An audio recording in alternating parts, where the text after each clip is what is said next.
Et voilà, bonsoir à tous, très heureux de vous retrouver au cœur de cette livraison du grand débat africain sur Afrique international. Je suis Fabrindou. Au cœur de cette édition, nous allons revenir pour tenter de comprendre ce bras de fer qui perdure entre le Niger et la France dans une allocution télévisée diffusée ce vendredi 13 février 2026. Le président nigérien Abdourahmane Tchiani, une nouvelle fois accusé Paris d'être à l'origine d'une déstabilisation maladive du pays, d'avoir infiltré les réseaux pour compromettre la sécurité de l'État. Ces accusations, faut-il le dire, interviennent dans un contexte où les relations diplomatiques entre les deux pays sont rompues depuis, bien entendu, l'arrivée aux affaires du général Abdourahmane Tchiani. On tentera de comprendre la portée de cette sortie médiatique du général Abdourahmane Tchiani, qui a davantage dans sa communication exposé le jeu trouble du Bénin avec le président Patrice Talon. Un certain nombre de codes ont d'ailleurs été rendus publics le temps de cette intervention médiatique. Derrière ces mots, quelle véritable réalité géopolitique aujourd'hui entre Paris et Niamey? Pourquoi autant de tensions? À quand le retour à la normale? Des questions qui seront abordées par le panel qui m'accompagne. Le temps de cette réflexion, vous nous retrouvez, vous, amis téléspectateurs. Bienvenue donc au cœur de ce grand débat africain. Pour en parler sur ce plateau central avec nous, professeur Jean-Paul Mbele, vous êtes astrophysicien. Merci infiniment d'être à nos côtés une fois encore ce soir. Bonsoir Fabrice, bonsoir à tous nos téléspectateurs, bonsoir à l'équipe technique, bonsoir à tous mes co-panélistes que tu vas présenter. Et merci de m'avoir invité une fois de plus. Deux invités qui découvrent nos plateaux, mais surtout cette antenne. David Nassimène, vous êtes juriste en marché de capitaux, ingénieur financier, mais surtout consultante en investissement Europe-Afrique. On est heureux de vous retrouver depuis Paris. Bonsoir. Bonsoir Fabrice, c'est un plaisir d'être avec vous.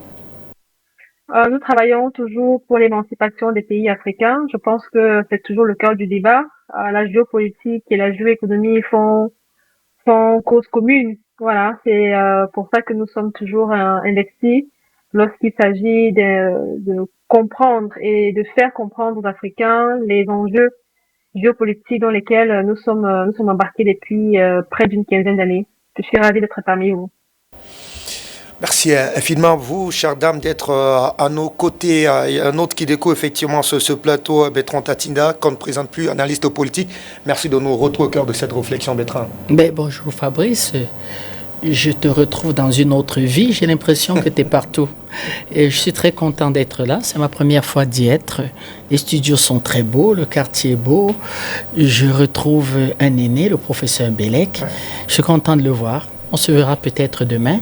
Madame Simène, qui est là, qui nous accompagne. Ça me fait plaisir de voir cette diaspora, des enfants de l'Afrique bien formés, brillants, et qui sont restés attachés au continent, et qui se sentent sensibilisés, mobilisés, un peu comme un appel du devoir, d'être en connexion avec les panafricanistes qui sont là dans le continent pour voir comment on peut réfléchir ensemble aux différentes problématiques.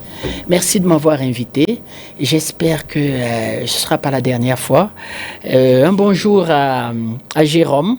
Dans une autre vie, on s'est connus, Jérôme. Très content de le voir, la technique, tout le monde. Je suis content d'être là. Merci à vous, cher monsieur. Place donc au débat. C'est une interview assez particulière. Rarement on a vu un chef de l'État, David Nassimène, consacré autant de temps à l'antenne, notamment à l'effet d'expliquer, on va dire, le rôle trouble des puissances régionales, mais surtout internationales, qui sont finalement en collusion à l'effet donc de déstabiliser son pays. On a eu droit à 5 heures de pédagogie, à 5 heures de révélation, à 5 heures aussi de grande écoute, on va dire, diplomatique de la part du président Abdourahmane Tchiani, qui a véritablement balayé un certain nombre de questions sur le plan interne, mais surtout du point de vue géopolitique. Je préfère recueillir d'abord à votre niveau la première réaction que l'on peut faire depuis cette diaspora africaine. Comment percevez-vous davantage ces sons de cloche qui viennent du Niger, mais davantage de la part du président Abdourahmane Tchiani, qui à chaque fois apporte des éléments de précision pour tenter de comprendre le jeu qui est véritablement mis en place contre les intérêts du peuple africain? Merci Fabrice. Je vais juste rappeler déjà que les pays africains subissent depuis quasiment leur existence, depuis les indépendances, des crises sécuritaires importantes. Et les pays du Sahel sont principalement visés. Je pense que vous avez en tête la cartographie de ces pays et ce qu'ils représentent dans l'échiquier mondial. C'est d'ailleurs l'une des raisons pour lesquelles ces pays-là n'ont jamais connu de stabilité ou de moment de répit, c'est-à-dire un moment pour reconfigurer et repenser même leur économie et réévaluer aussi leur positionnement géopolitique. Le président Tiani n'a fait que rappeler en fait les difficultés que rencontrent les pays du Sahel, les principaux commanditaires, donc la France qui en fait partie naturellement parce que c'est c'est une ancienne, on va dire une préface, un précaré français, donc ils ont l'habitude de la, voilà, de l'environnement sahélien. Nous, la diaspora, on regarde ça avec beaucoup d'amertume, mais aussi beaucoup de panache, parce que on se rend compte que les pays africains, et principalement ceux du Sahel, et pas que du Sahel, parce qu'il y a d'autres pays aussi, comme le Tchad ou même comme le Cameroun, qui ont des engagements sécuritaires importants, qui comprennent l'intérêt d'un géomilitarisme avancé, et qui sont en capacité aussi de porter des coups majeurs aux adversaires. C'est dans cette dynamique d'ailleurs que s'inscrit le président Tiani, qui fait office d'ailleurs de leçon géopolitique et géomilitaire sur le positionnement du Niger aujourd'hui comme un pays qui se veut émergent, qui se veut panafricanisant. C'est aussi le Niger autant que le Mali ou le Burkina Faso. La diaspora africaine doit d'ailleurs s'intéresser à ça parce que nous sommes quand même les principaux investisseurs, entre guillemets, dans ce qui concerne la gestion interne de nos ressources et la gestion interne de nos populations. Nous avons une responsabilité énorme et c'est toujours dans cette dynamique-là que s'inscrit notre intérêt porté aux États du Sahel.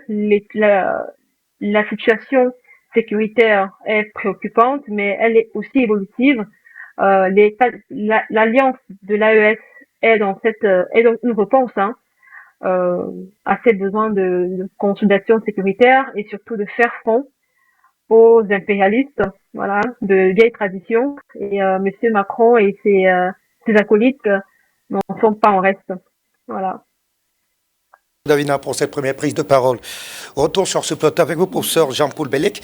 Est-ce qu'on peut parler, est-ce qu'on peut accuser aujourd'hui les responsables nigériens d'être complotistes, puisque il y a quelques jours, on a eu le chef d'état-major particulier du président Abdourahmane Chani qui annonçait véritablement qu'il y a une véritable démarche, volonté manifeste de Paris, peut-être même diabolique à la limite, et bien de s'opposer de manière littérale, farouche à toute dynamique de développement du côté du Niger. Quelques jours après, on a le président qui renchérit véritablement avec beaucoup plus d'éléments. Je rappelle d'ailleurs que le gouvernement vient de décréter le régime d'alerte maximale pour les forces de défense et de sécurité. C'est clair qu'on est en pleine guerre. Du moins, on se prépare pour une éventuelle confrontation.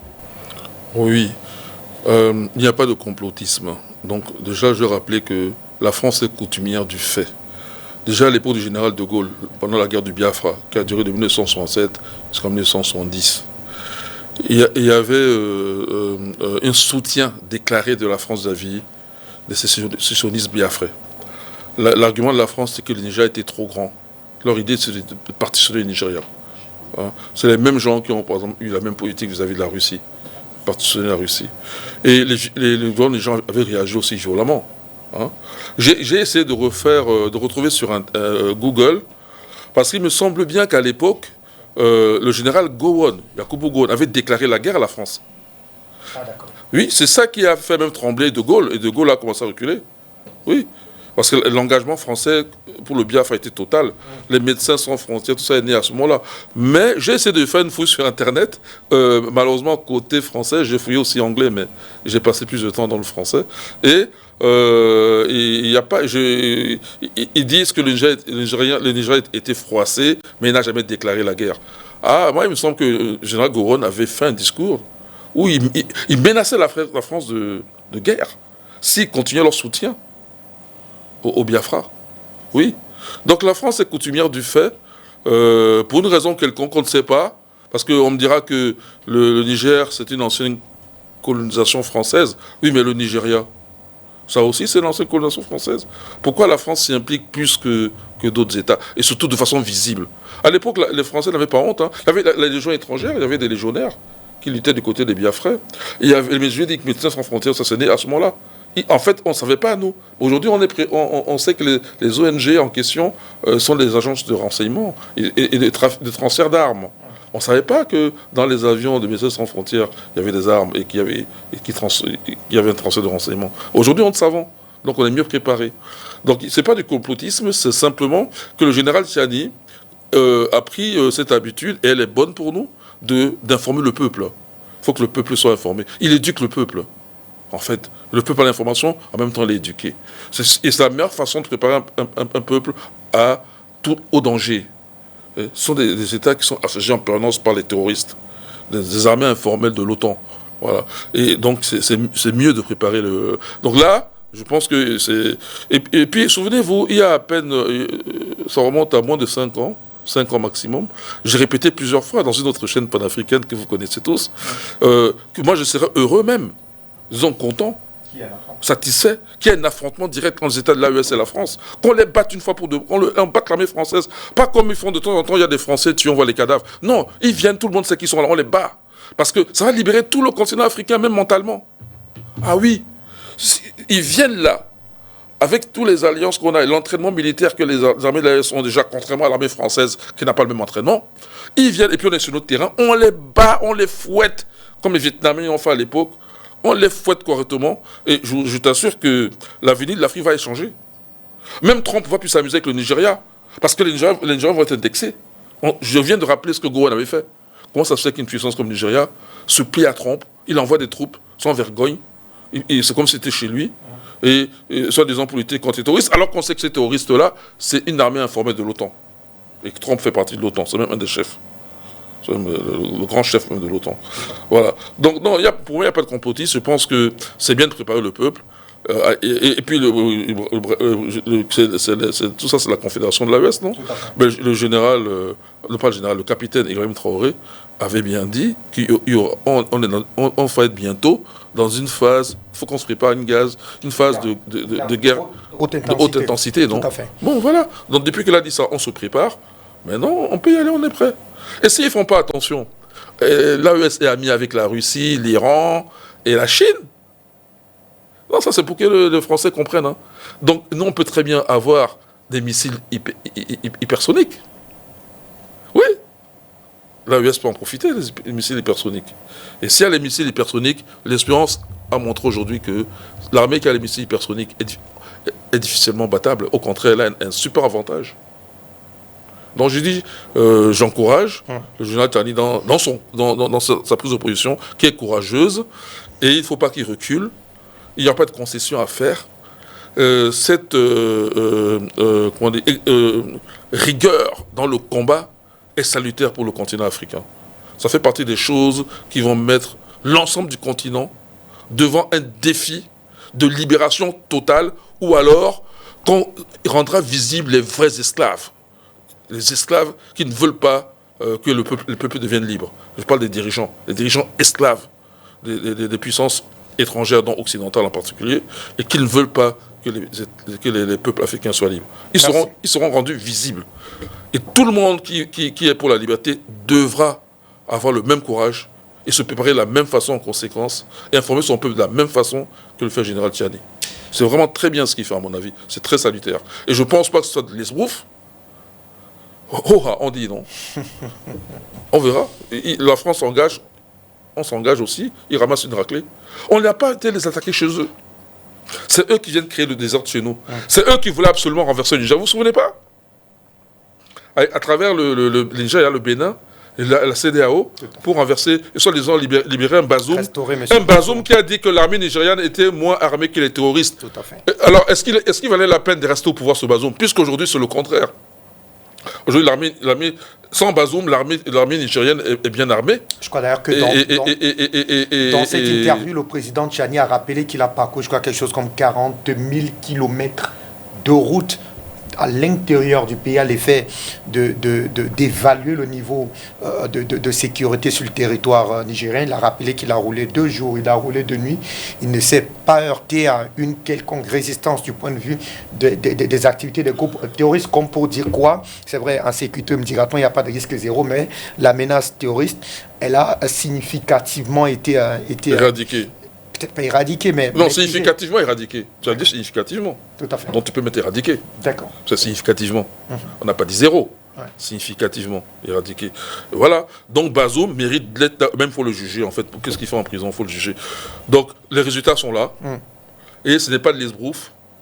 Ce que fait le général Tiani, c'est pour préparer les peuples de l'AES à cet affrontement qui, si la France continue, est inévitable. Et la deuxième chose, c'est... n'oublie pas que la France a menacé Macron, là, d'assassiner les dirigeants africains qui posent problème. Indésirable. Oui. Alors, quand un État déclare la guerre, ou alors se dit qu'on peut s'engager dans la guerre, c'est tout possible, hein. Donc même des commandos, je l'ai dit aussi la dernière fois dans une autre chaîne, toujours sœur, les commandos peuvent très bien quitter l'Afrique et aller chercher qui de droit en Europe, parce qu'on doit le juger aussi en Afrique, hein.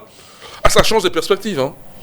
Voilà. Donc dans ce sens-là, cette initiative, cet engagement total, ce courage est bénéfique pour l'Afrique. Merci. Bertrand, ça fait 5 heures d'antenne pour un chef de l'État. Est-ce que finalement c'est un rôle d'abord pédagogique que se donne véritablement au président Tiani, de mémoire de journaliste? Aucun président en exercice n'a consacré autant de temps pour informer pas seulement sa population, mais l'ensemble des masses critiques afro-mondiales, on va le dire ainsi, sur la réalité de la menace terroriste qui pèse sur d'abord son pays, mais de manière beaucoup plus large sur l'AES. Comment percevez-vous davantage la démarche du général Bourman Tiani?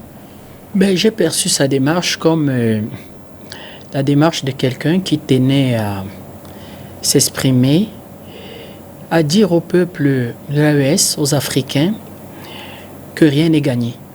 Et nous, on l'avait dit, déconstruire les accords vous amène à vous préparer à la guerre. Vous savez, le Niger, c'est un pays particulier. C'est un pays qui a été élevé par la France dans un cycle de violence inouïe. C'était fait exprès. La France a politisé les hommes politiques. Elle a appauvri le pays avec des contrats inacceptables. Et elle va corrompre les hommes politiques. Pas moins de 7 coups d'État menés par des officiers. Je vous donne quelques-uns. Allons-y. En 1974, M. Séni Kountché qui amène le pays à l'indépendance. Non, Diori qui amène le pays à l'indépendance est renversé par Séni Kountché. En 1996, nous avons un deuxième coup d'État. Mané Sara arrive au pouvoir. En 2018, nous avons Sali Djibo qui fait un coup d'État. En 2023, nous avons la révolution populaire qui chasse Bazoum. À chaque fois, il y a eu des transitions. Mais c'est là où il y a eu un jeu de dupe. C'est-à-dire que la CEDEAO, qui était complice de la France, et la France demandait d'aller à la transition. Et après ces différents coups d'État sanglants, M. Mané Sara, son épouse et ses enfants sont, je crois, même en France. C'est pas qui a assassiné leur père, la façon la plus effroyable. La plus effroyable, j'étais jeune étudiant à l'époque. Et Paris et la CEDEAO vont pousser le pays à aller à la transition. Mais c'était tromper le peuple. Aller à la transition, pourquoi? C'était juste pour prendre quelqu'un qui venait conforter la situation, maintenir les accords qui appauvrissaient le pays, refus de restructurer l'armée, maintenir les avantages en fait de l'ancien colon, le peuple était resté dans une extrême pauvreté. Donc, le Niger va grandir dans ce contexte et dans ce climat. Insécurité totale. Deuxièmement, ça va produire quoi? Ça va produire une économie relativement faible. Quelques indicateurs économiques.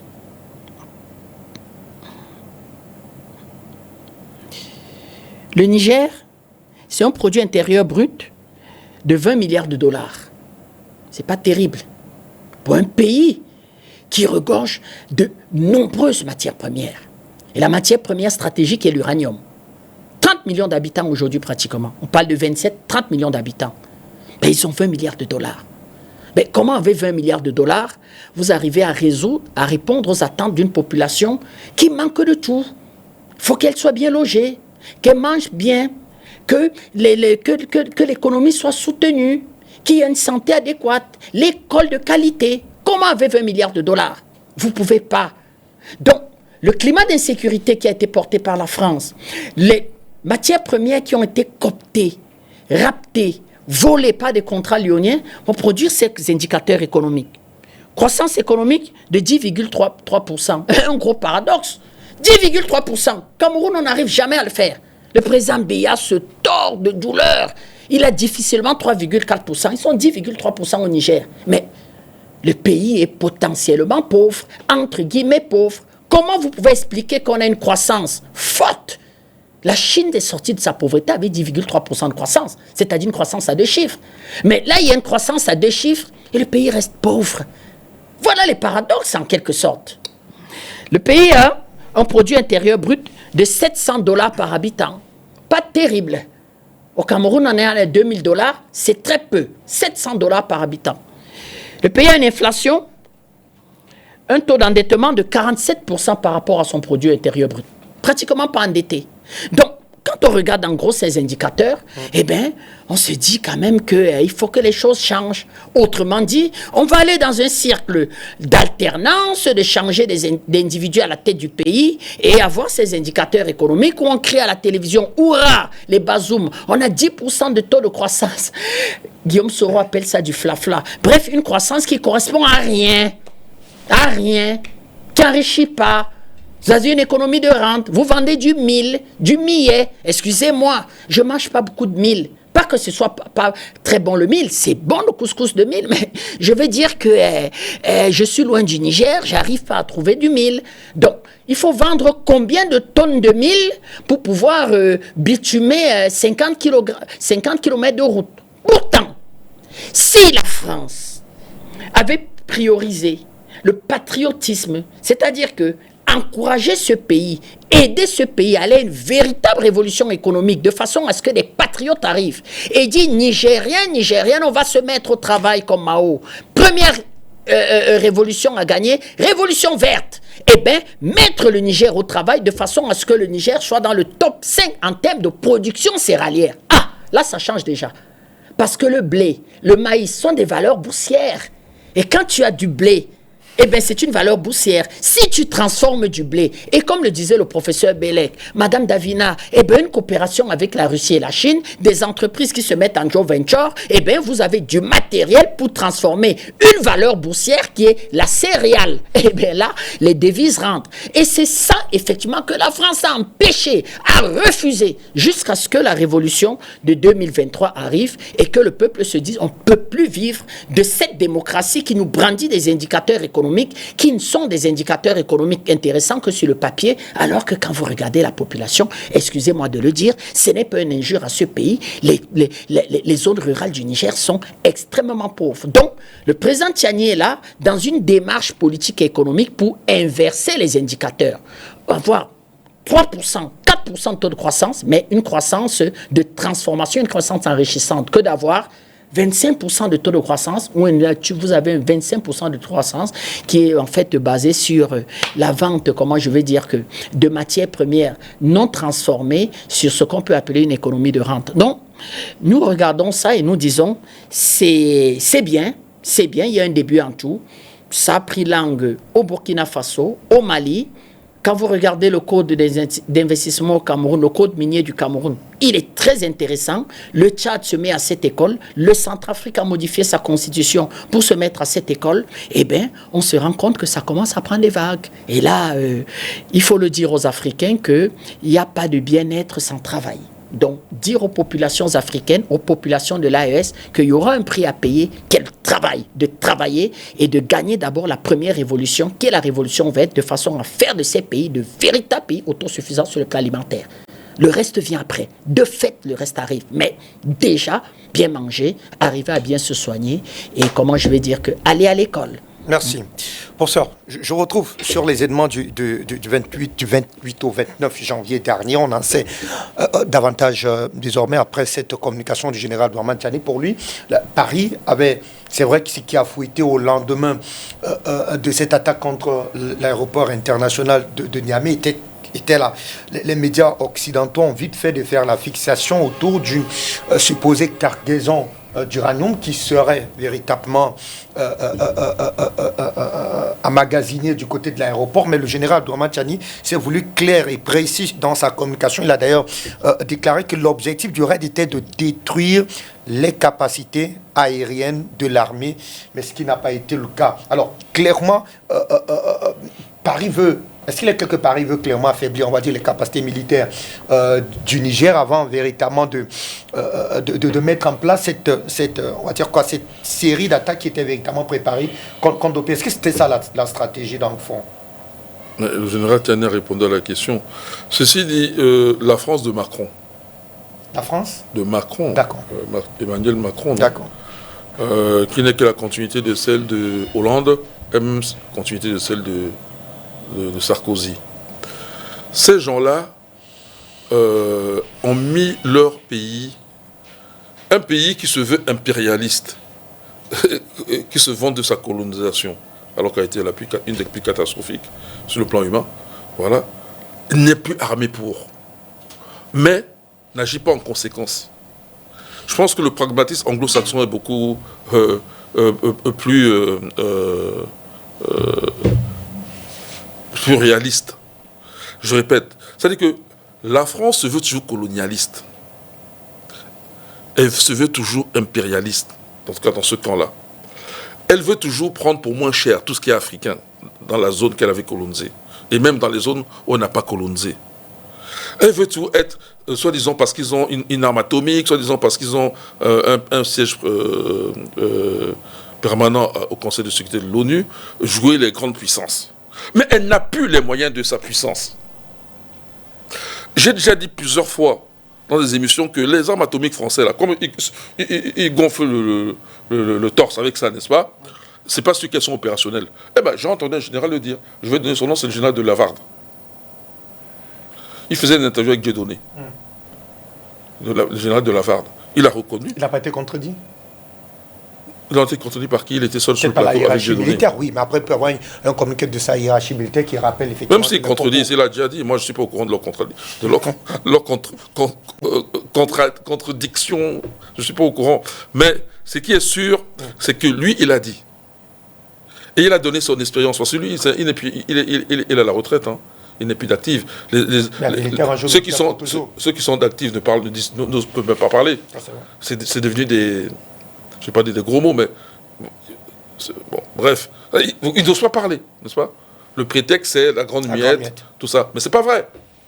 C'est pas vrai. Il y en a qui ont parlé. Le général de Villiers a donné son point de vue. Il voulait qu'on augmente le budget de la défense. Macron a dit non. Bon, ben, on l'a démissionné. Et il a démissionné. Mais le même Macron, maintenant, il prétend que lui va augmenter le budget de la défense. Tu vois pas qu'il a un train de retard? Que l'a-t-il pas fait à l'époque du général, quand le général de Villiers le demandait? Donc ça dit que ça, c'était quelqu'un de compétent dont il s'est débarrassé. Il a mis autour de lui des gens qui ne sont pas compétents, qui sont des généraux de plateau. On les a vus, hein, à propos de la guerre en Ukraine. Comment ils disent que l'Ukraine marque tel ou tel point, alors que c'est faux. Poutine a 15 milliards de cancers. Bon, j'exagère, évidemment. Alors qu'il n'y en a même pas un seul. Non, mais on a vu ces gens-là. Hein. C'est-à-dire que la parole sert d'arme, quoi. Pour un civil, je veux bien, mais pour un militaire, surtout les généraux, soi-disant généraux. Non, ils sont tous affiliés, ils sont pas de franc-maçonnerie, ils sont dans la franc-maçonnerie. Ils sont dans des cercles qui font que... Ils sont à l'OTAN. Quand tu es à l'OTAN, tu es forcément soumis à certains ordres. Et ils n'ont plus les capacités opérationnelles, mais ils font comme s'ils en avaient. Pourquoi je dis ça? L'objectif, a dit le général Tchiani, n'est pas l'uranium. Parce que d'ailleurs, moi-même, je ne comprenais pas. Hein. Vous allez chercher l'uranium. Vous êtes combien? Vous allez transporter comment? En une nuit, vous portez tout. C'était plusieurs tonnes d'uranium quand même. Il y avait un petit groupé de la part de l'ensemble des médias mainstream de toute l'Europe qui disaient effectivement que les terroristes s'attaquaient ce soir-là à cette cargaison d'uranium que relais. Alors beaucoup pensaient à l'époque que l'objectif c'était peut-être d'attirer effectivement l'attention de je ne sais pas trop de qui, des États-Unis sur l'importance de cet uranium qui pourrait effectivement... Il n'est pas enrichi. Donc, calmons-nous. D'accord. On a encore un niveau où la part de l'uranium naturel, là, ça c'est naturel. Tout à fait. C'est transformé en yellow cake, mais c'est encore naturel. C'est-à-dire que les proportions d'uranium 235, d'uranium 238 sont celles de la nature. C'est-à-dire, c'est 0,72%. Hein. L'uranium 235, c'est 0,72%. Voilà. Donc, l'enrichir, même pour une centrale nucléaire, ce serait de passer de 3 à 4%. Bon, maintenant, pour le militaire, il faut enrichir à 90%. OK ? Bon, 80% ça marche aussi, hein, mais 90% c'est mieux. Mais là, l'uranium n'était pas enrichi, donc tout ce qu'il raconte, c'est blablabla, ça n'apporte rien. Non, l'objectif... À titre de diversion. Non, c'était juste à titre de diversion. Non, c'est que ces gens-là prennent leur population pour des imbéciles, et ils pensent que les Africains, ce sont des imbéciles. Sauf que les Africains ne sont pas des imbéciles. Donc si eux, ils veulent se mentir à eux-mêmes, ben, tant pis, ils n'ont qu'à continuer. Puisque nous, on n'accepte pas le mensonge. Nous, on reste dans le vrai. La vérité, c'est quoi? C'est ce que Gérard Tania a dit. Là, un commando, oui, il peut venir neutraliser quelques drones. Oui, il peut faire quelques dégâts. Oui, peut-être même les neutraliser tous. On a vu comment les commandos israéliens arrivaient à neutraliser des avions. Bon, ils étaient parachutés, eux-mêmes étaient en avion d'ailleurs. Contre en 1967, la guerre des 6 jours, ils ont neutralisé toute l'aviation égyptienne. Mais après, il y a eu le raid sur NTB là, en Ouganda, quelques dizaines d'années plus tard. Bon, ils nous ont neutralisé aussi, pareil, l'aviation ougandaise. Mais ça, parce qu'ils ont des complicités sur place. Ils ont échoué, mais c'est ce bon point qu'il faut souligner. Ça veut dire qu'ils n'ont pas de complicité valable au Niger. C'est ça qui est intéressant. Ils auraient eu de complicité valable, peut-être que leur coup aurait réussi, ne serait-ce que, justement, pas pour l'uranium, parce que ça c'est n'importe quoi, mais pour les drones, et puis d'autres choses encore. N'oublie pas qu'il y a une base de l'AES là-bas, une base militaire de l'AES là. Il y a des forces confédérales là, à l'aéroport de Niamey. Dans le même aéroport, il y a des forces confédérales. Donc ils auraient peut-être réussi à tuer quelques militaires là-bas, à détruire les drones. Oui, mais il faut des complicités qu'ils n'ont plus. Donc ils n'ont ni les moyens, ni au niveau matériel. On parlait de leur force nucléaire qui n'est pas sûr qu'elle vaut quelque chose. Conclusion, on peut remettre en cause leur siège à l'ONU si c'est basé sur le fait qu'ils ont une arme atomique. D'ailleurs, d'autres pays ont l'arme atomique, ils ne sont pas au Conseil de sécurité comme membre permanent. Donc c'est n'importe quoi aussi, cette façon de voir les choses. Bon, ils n'ont pas ça. Au niveau, regardez, quels sont les gens qui se battent pour eux? C'est comme l'équipe de football. Les gens qui se battent pour eux, ce n'est pas les Français de souche. Ouais. En France, ils n'arrêtent pas d'embêter les gens avec les Français de souche. Oui, mais quand il faut par exemple partir la guerre, il n'y a plus de Français de souche. Il y en a un seul, hein. On a repéré un seul, hein, parmi les morts. Et peut-être aussi un prisonnier. Mais c'est tout. Les autres, ce sont des gens, soit les locaux, qu'on a payés avec le CFA, dont je continue à dire qu'il faut quitter le CFA. Parce que Tchani même nous a dit qu'il paye les terroristes avec le CFA, là, leur armée informelle. Donc, pour qu'il n'ait plus cet avantage, il faut sortir du CFA. Voilà. Et bien sûr, après, bien gérer la nouvelle monnaie. Ensuite, les autres militaires, les autres combattants, là, ce sont des frères, c'est les nôtres qui travaillent pour eux. Parce que c'est pas seulement dans le football. L'armée française, il y a aussi des gens d'origine africaine. Tout à fait. Ou antillaise, ou la peau noire. Voilà. Et eux aussi se battent pour eux. Peut-être même il y a des gens d'autres origines. Mais en tout cas, là, j'aimerais bien compter les Français de souche, je crois. On ne les voit plus. Ils n'ont plus les moyens de leur politique. Ça veut dire que, justement, c'est pour ça... il relève le gant, parce que je pense que l'avertissement du Niger veut dire qu'au prochain coup, nous sommes en attaque. Ça veut dire, pour nous, on est déjà en guerre. Donc, tu me tapes, on te tape aussi. On verra que la France n'a pas les moyens. Le roi est nu. Ils n'ont pas les moyens de leur politique. C'est un peu de n'importe quoi. Donc, je pense, je réponds à ta question, j'ai déjà répondu, mais c'est pour chuter. C'est que l'objectif de l'uranium, c'était pas ça. Ça, c'est n'importe quoi. Ça ne tient pas la route. Ouais. Plusieurs tonnes d'uranium, dans quel avion? Combien d'avions il faut? Et ils étaient combien d'ailleurs? Ils n'étaient pas 1000. Ouais. Ils étaient quoi? Une quarantaine, une centaine? À peine, hein? Ils étaient combien? Moi, je me souviens que c'est une centaine de personnes seulement. Ils ne dépassaient pas les 100. Voilà. Donc c'est avec ça qu'ils vont non. Donc ils venaient pour détruire la base de drones et les drones, détruire et neutraliser au maximum les forces de l'AES, faire ce que Trump a fait au Venezuela, mais en enlevant une seule personne. Eux, ils allaient partir en faisant croire qu'avec 100 personnes, ils sont capables de neutraliser tout un secteur de l'aéroport. Et c'est l'humiliation aussi, la Confédération de l'AES. Et puis, c'est un peu de regonfler leur blason vis-à-vis des États africains comme le talon là, au Bénin, qui continuent à être soumis. Parce que imaginez que la France, l'armée française ramasse une raclée. L'armée telle qu'elle est là, actuellement. Ben, moi, je pense que beaucoup d'États africains, même les plus soumis, vont commencer à se poser des questions. Même, par exemple, un exemple comme le Togo. Ils vont commencer à se demander est-ce que ça vaut vraiment la peine de confier sa sécurité à la France sans la prendre en main soi-même, ou alors sans se fédérer, sans se confédérer ou se fédérer avec d'autres États africains. Okay. Je pense que ça va changer beaucoup le paradigme là. Alors maintenant justement le secrétaire général de Laval il a même donné l'effectif de l'armée française. Hein. Il disait que il y a encore 30 ans, l'armée française comptait plus de 200 000, entre 200 000 et 300 000 soldats, tout armes confondues. Et aujourd'hui c'est à peine 100 000. Et il n'est pas sûr, même quand il y a des chars là, tu vois qui sont sur roue là, c'est pas sûr qu'ils peuvent rouler. Parce qu'on n'a plus les pièces de rechange. Et puis, on n'a plus le personnel. Et ceux qui sont partis à la retraite, ils ne sont pas forcément renouvelés. Parce que l'armée française a de la peine à recruter. Et à former. Donc, il y a des choses, des savoir-faire qui se perdent. Donc, tu as un char là, il ne peut même pas rouler. Et comment on fait? On désosse un char pour mettre les pièces sur un autre char. Tout ce qu'ils disaient contre la Russie, là, au début de la guerre en Ukraine, c'est qu'en fait, c'est leur réalité qu'ils projettent sur les autres. Ce n'est pas une armée opérationnelle.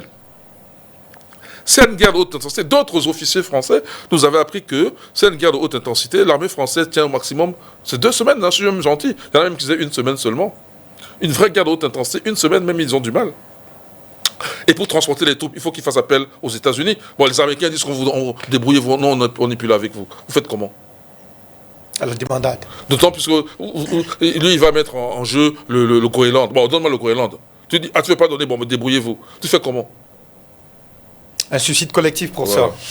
ça. Davina, je vous retrouve là. On a donc restauré véritablement la vérité autour de cette attaque du 28 au 29 janvier du mois dernier à l'aéroport international de Niamey. Les médias mainstream avaient vite fait de rappeler que l'attaque était coordonnée notamment par les groupes terroristes et qui visait principalement la cargaison d'uranium non enrichi, pour cela rappeler sur ce plateau, qui est, disent-ils, véritablement stationné du côté de cet aéroport, même si certaines sources nous font d'ailleurs savoir que l'information n'est pas avérée. Là, il était question, selon le général Abdourahmane Tiani, de s'attaquer à cette base des drones qui sert véritablement de renseignements assez approfondis de la part de l'AES. Et c'est-à-dire finalement que cette attaque visait non seulement à affaiblir le Niger, mais porter, on va dire, un coup fatal autour de ce renseignement de l'AES qui permet effectivement aujourd'hui à cette armée-là de pouvoir véritablement être assez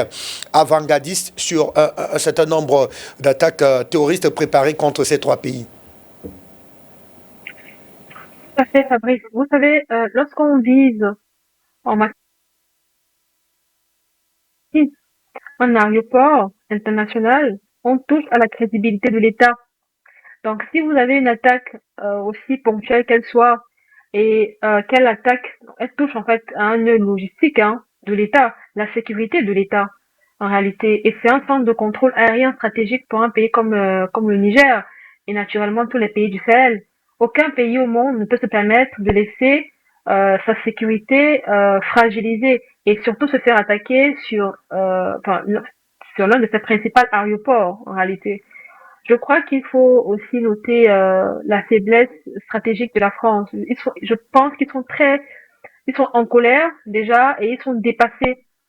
Lorsque vous échangez avec quelques anciens responsables de la DGSE française ici, ils n'arrivent pas à comprendre ce phénomène. Ils n'auraient jamais pu imaginer qu'un pays comme le Niger serait sorti en fait du carcan précaré français et aurait surtout un engagement militaire important et surtout comprendre ce que ça représente pour leur pays.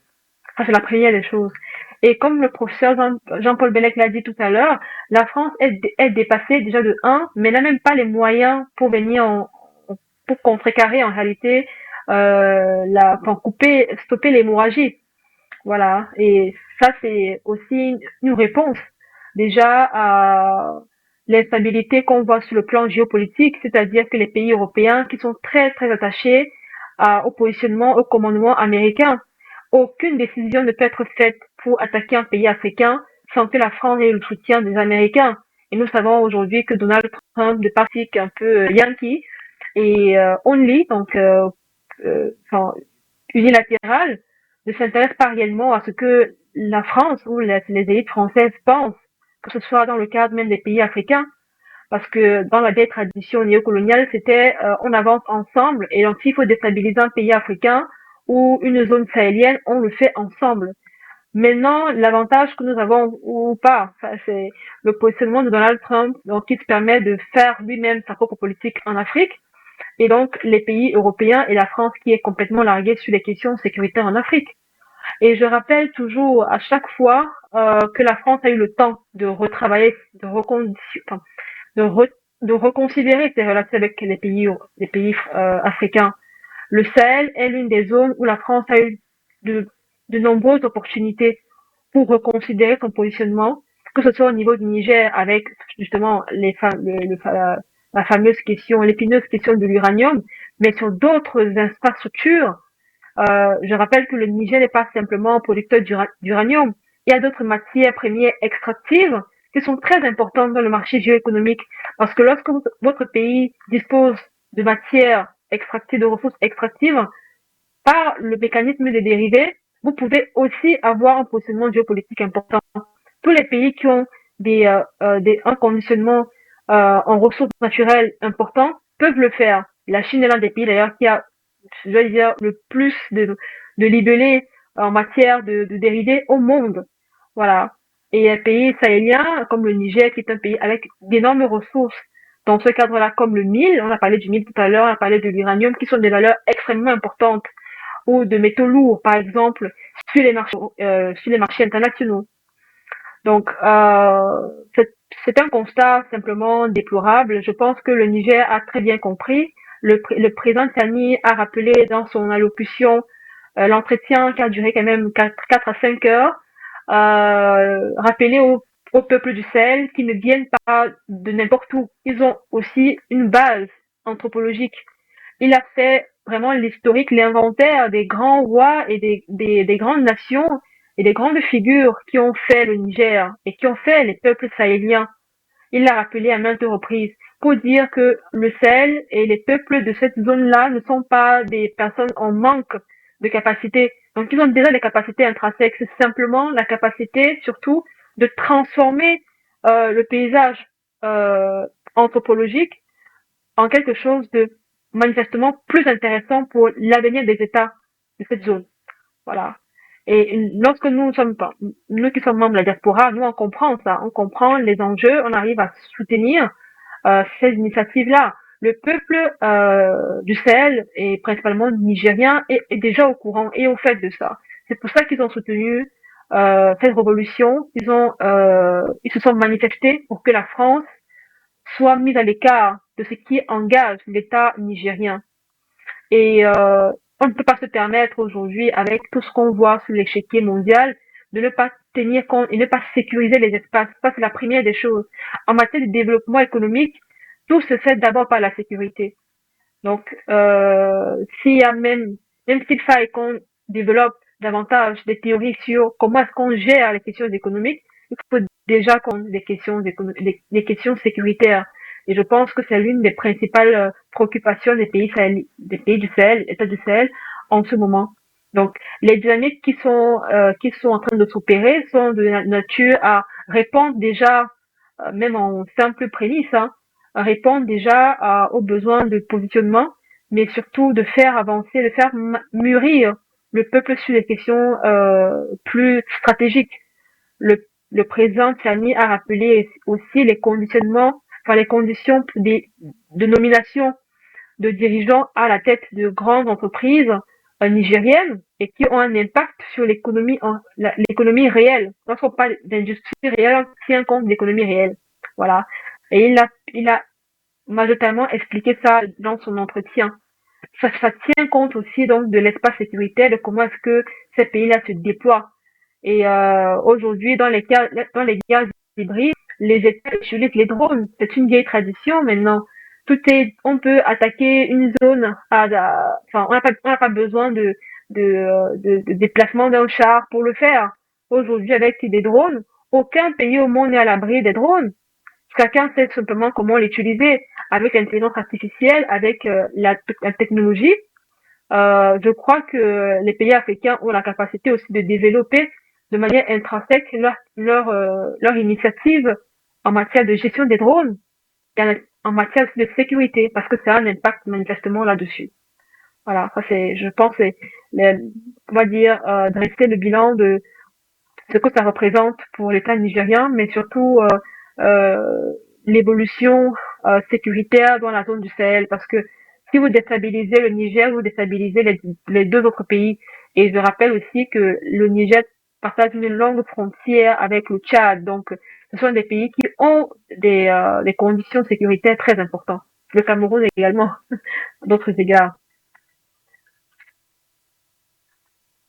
Allez, Bertrand, je retrouve avec davantage cette même préoccupation. On a vu rarement, si ce n'est jamais vu, une intervention pareille lorsque les États-Unis avaient notamment cette base de drones. C'était, je crois, au centre du pays, précisément dans la zone d'Agadez. Alors, comment expliquer cette fixation, cette fois-là, de ces mouvements terroristes, dit-on, qui viennent s'attaquer à une zone aussi stratégique? Et tout à l'heure, Simène le rappelait, la portée, ou alors la plus-value qu'apporte aujourd'hui véritablement ces équipements militaires, du moins ces drones qui permettent véritablement soit d'anticiper. Bref, c'est une forme de guerre à distance, sans toutefois mettre sur les premières lignes de front l'espèce humaine. On le fait avec finalement les robots. Est-ce que l'idée derrière, c'est de tenter d'affaiblir véritablement les capacités militaires du Niger, puisqu'après, le général Tchani va révéler que l'attaque sur l'aéroport était qu'un point de départ sur une série d'attaques qui étaient véritablement préparées contre son pays? C'était ça. D'ailleurs, nous, quand on regarde le Niger, la situation géographique du Niger, le Niger a des frontières qui donnent sur un pays en proie à une instabilité terrible, la Libye. Et nous, on avait déjà, et on l'a déjà expliqué aux Africains, la variable terrorisme, la notion terrorisme. Moi, je l'ai dit souvent à certaines émissions que c'est un sort. D'autres expliquent ça en termes de variables, comment dire, de pression pour vous maintenir sur ce qu'on peut appeler une colonisation, entre guillemets, de vos services de sécurité, une dépendance sécuritaire, la vente de bases militaires. Donc on joue sur cette variable-là et on peut arriver en jouant sur elle, en la sortant comme ça, au gré des enjeux, au gré des ambitions, au gré des difficultés économiques dans son pays, concernant notamment le pays européen qui a été ancien pays colonisateur, comme ça, vous affaiblir. Et nous nous posons la question. Et nous attirons l'attention des responsables du Niger, de dire d'être extrêmement vigilants. Madame Simène parle des drones. Elle a raison de parler des drones parce que c'est quoi un drone? C'est un smartphone volant. C'est une technologie relativement simple. Pour avoir travaillé avec des jeunes qui font système intelligent ici à l'école supérieure polytechnique de Douala, il faut qu'on soit un drone. On le dessine, circuit électrique, et avec un zoom, et avec les coordonnées satellitaires reliées à une salle de contrôle. Donc, on peut arriver en mettant nos cerveaux ensemble, en donnant un peu de moyens à nos centres de recherche, en mettant au travail nos ingénieurs qui font système intelligent, système génie électrique, à concevoir ne serait-ce que des drones d'observation, c'est-à-dire le drone qui dit attention, je vois trois gustres qui bougent là-bas.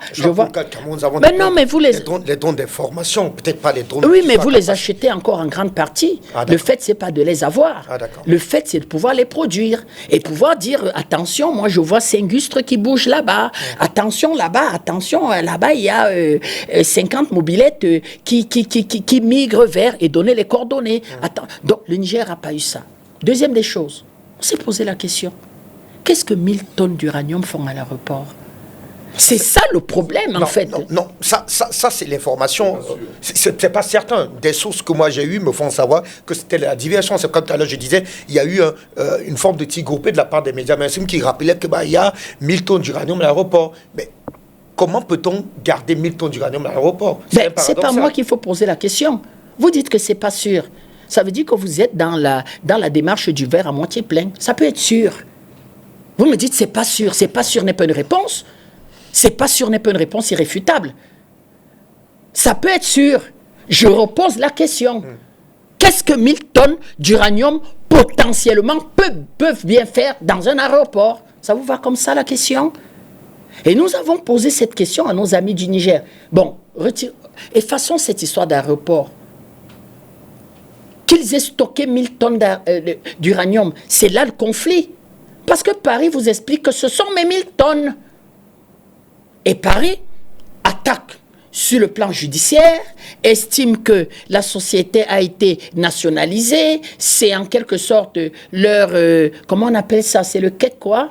Le yellow cake, c'est mon yellow cake et tout. Et le Niger explique à Paris que non, c'est pas votre yellow cake. C'est-à-dire qu'il y a 100 kg qui est votre yellow cake, le reste a été produit quand nous on a décidé de nationaliser. Donc, ce yellow cake produit après le décret de nationalisation, eh bien, c'est une propriété du Niger. Juridiquement, c'est vrai. Voilà le débat et voilà le conflit.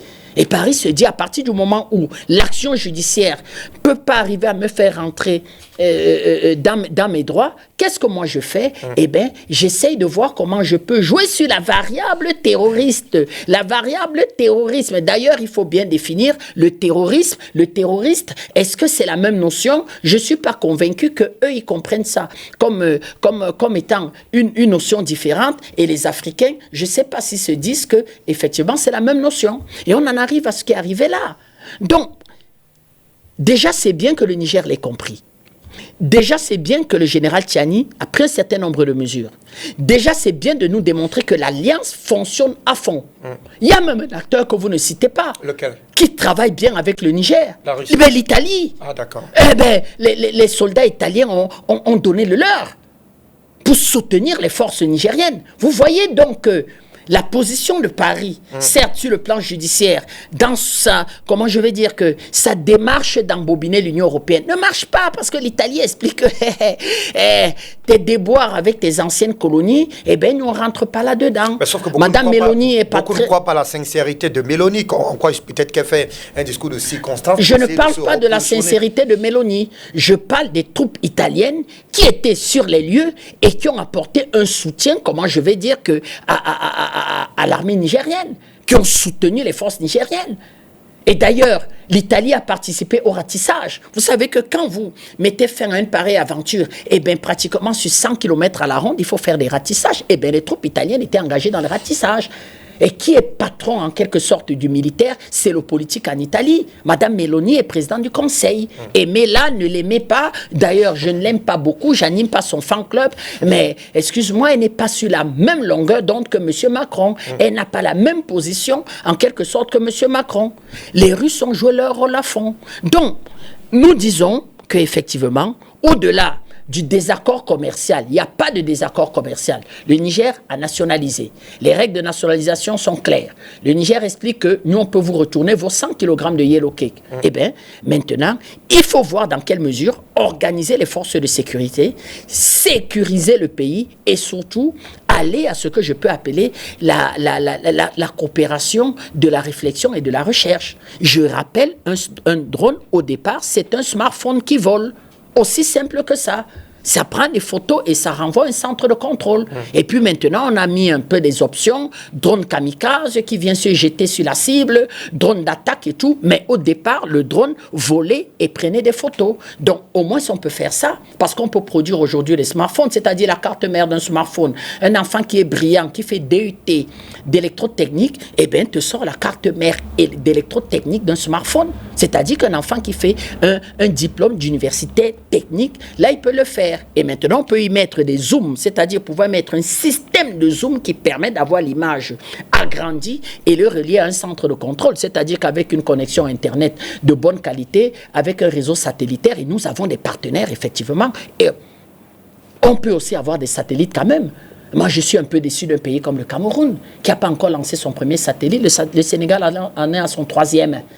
Donc, à ce niveau, on doit se botter aussi un peu les fesses, nous, au Cameroun, et dire que des pareilles menaces vont être résolues par le fait aussi de s'engager un peu dans la recherche scientifique et dans la recherche technologique. Donc, la question est de savoir, vous m'aviez posé, était laquelle? C'est de savoir si la démarche de Paris visait effectivement à...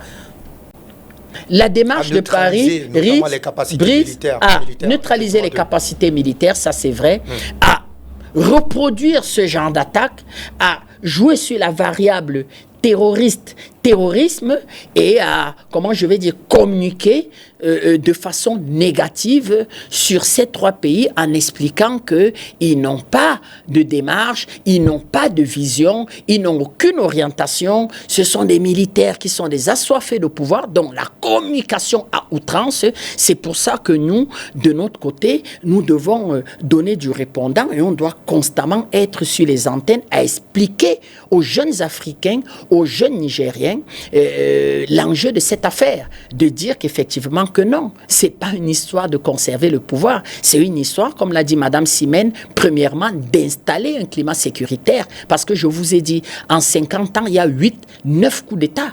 Comment est-ce que vous donnez de l'eau, de l'électricité, du développement dans un tel climat de violence? Faites un coup d'État en France. Eh bien, vous ramenez tous les acquis sociaux, tous les acquis économiques pratiquement à 50, 40, 80 ans en arrière. Parce qu'il va se développer des affrontements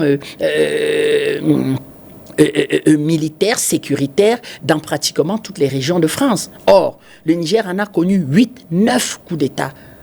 Je parle des principaux coups d'État, je ne parle pas des tentatives qui ont échoué. Donc, dans un tel climat de violence entretenu par l'ancienne métropole, il est impossible d'apporter un développement, surtout que vous êtes attaché par le franc CFA. Donc, Paris va continuer les attaques.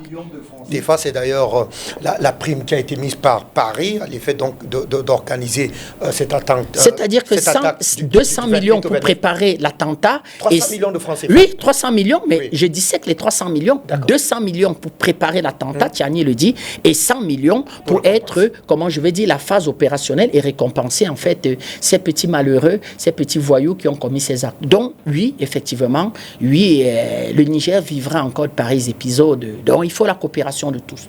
À cet effet, la visite du président tchadien à Paris dans un climat comme celui-là, nous sommes encore en train de voir tous les contours de cette visite, d'interroger nos amis tchadiens, parce que dans une situation comme celle-là, je crois que les chefs d'État doivent être mobilisés chez eux et avoir en quelque sorte l'instrument sécuritaire aux frontières pour voir dans quelle mesure aider le Niger et de ne pas être constitué une zone de repli pour ces terroristes-là. Donc, visite à Paris en ce moment-ci, nous sommes en train de questionner nos amis du Tchad et nous poser la question de savoir qu'est-ce qui peut bien guider. Je sais pas. On va voir. Diplomatique. Pour ça, la courtoisie diplomatique, quand ton voisin il pleure, c'est mort.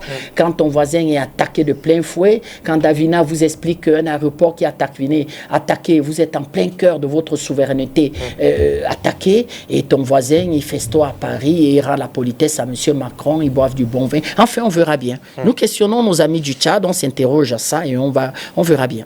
Allez, voilà.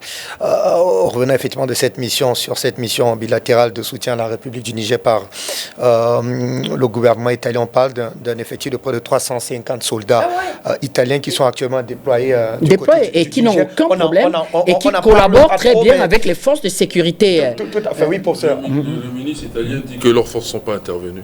Ah, d'accord. Je t'ai montré. D'accord, je ne suis pas allé jusqu'au bout. Mais voilà. Il dit qu'ils ne sont pas intervenus. Mais toujours est-il qu'ils sont présents. Le ministre italien, le ministre... Peut-être pour ça peut aussi... on peut aussi comprendre le jeu derrière cette communication. Les autorités, moi je préfère croire aux autorités militaires nigériennes.